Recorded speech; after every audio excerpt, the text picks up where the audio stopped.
तक खुद को दुनिया का सबसे विकसित और कूल महाद्वीप बताता था, वो आज अपनी ही बनाई आग में जलकर राख हो जाएगा। तस्वीरें देखिए, यूरोप के लोग आज अपनी जान बचाने के लिए सड़कों पर हैं, नदियों में कूद रहे हैं और अस्पतालों में लाशों का ढेर लग रहा है। लेकिन ये सिर्फ एक कुदरत का कहर नहीं है, ये उन लोगों के लिए कड़ा सबक है जिन्होंने भारत की तरक्की को रोकने के लिए गर्मी को भी एक हथियार बना लिया था।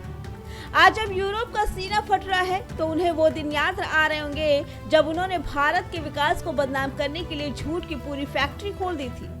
आखिर क्या है ये पाप जिसका फल यूरोप भुगत रहा है? चलिए आपको बताते हैं। यूरोप के आसमान से आग बरस रही है, 800 से ज्यादा शहर जल रहे हैं, तापमान 45 डिग्री के पार जा चुका है और हालात ये है कि यूरोप के घरों में अब लोगों का दम घुट रहा है। यूरोप के इतिहास में ऐसा खौफनाक मंजर पहले कभी नहीं देखा।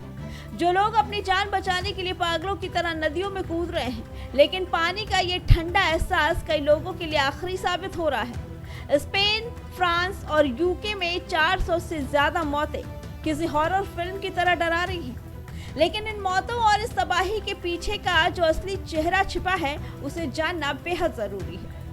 जिस यूरोपियन कमीशन ने पूरी दुनिया को मानवाधिकार और बराबरी का ज्ञान दिया, आज उसके मुख्यालय से जो खबरें आ रही हैं, वो इनकी हकीकत खोलने के लिए काफी हैं। 13 मंजिला इमारत में एसी के नाम पर क्लास वॉर चल रहा है। ऊपर की मंजिल पर बैठने वाले सीनियर अफसर ठंडक में ऐश कर रहे हैं और नीचे काम करने वाले जूनियर अधिकारी पसीने में दम तोड़ रहे हैं। ये है यूरोप का असली चेहरा। ऊपर से दिखावा, अंदर से कट्टर भेदभाव। अब बात उस साजिश की जिसने इस तबाही को एक अलग मोड़ दे दिया। कुछ समय पहले जब भारत में गर्मी का असर दिखा तो इसी यूरोप, अमेरिका और चीन के गठजोड़ ने एक जहरीला नैरेटिव सेट किया था। इनका एजेंडा साफ था, भारत की बढ़ती ताकत को कुचलना। उस वक्त देश के भीतर बैठे कुछ गद्दारों और वामपंथियों ने मिलकर ये शोर मचाया कि प्रधानमंत्री नरेंद्र मोदी विकास के नाम पर पेड़ काट रहे हैं, इसीलिए भारत तप रहा है।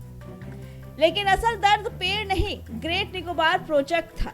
ये वो प्रोजेक्ट है जो भारत को समंदर का राजा बनाने वाला है। मलक्का स्ट्रेट, जहां से दुनिया का 40% व्यापार और चीन का 80% सामान गुजरता है, वहां भारत का दबदबा चीन की नींद उड़ाने के लिए काफी था। अपनी बौखलाहट में इन देशों ने पीएम मोदी को निशाना बनाया, भारत को बदनाम किया और विकास की रफ्तार को धीमा करने की नापाक कोशिश की। लेकिन समय का पहिया देखिए, जिन लोगों ने भारत की गर्मी का ठीकरा प्रधानमंत्री नरेंद्र मोदी के सिर पर फोड़ा था, आज वे खुद अल नीनो की ऐसी चपेट में हैं कि उनकी हालत पतली हो गई। कुदरत ने इनका आईना इन्हें दिखा दिया।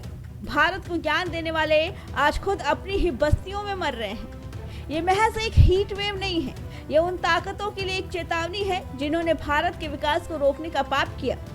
आज यूरोप रो रहा है क्योंकि उन्होंने भारत के विकास में रोड़े अटकाने की जो साजिश रची थी, उसका कर्म फल उसके दरवाजे पर दस्तक दे चुका है। भारत अब रुकने वाला नहीं और दुनिया की ये साजिशें अब किसी काम की नहीं। यूरोप जल रहा है और साजिश रचने वाले अपनी ही आग में भस्म हो रहे हैं। वो कहते हैं ना, जो दूसरों के लिए गड्ढा खोदते हैं वो खुद उसी में गिरते हैं। आज यूरोप के साथ वही हो रहा है। भारत के प्रोजेक्ट्स पर सवाल उठाने वाले ये देश आज खुद जवाब देने की स्थिति में नहीं है। जो प्रधानमंत्री को हटाने के लिए मौसम का बहाना ढूंढ रहे थे, आज मौसम ने उन्हें ठिकाना लगा दिया। बाकी इस खबर पे आपकी क्या राय है, हमें कमेंट करके जरूर बताइए। Bureau report, prime TV.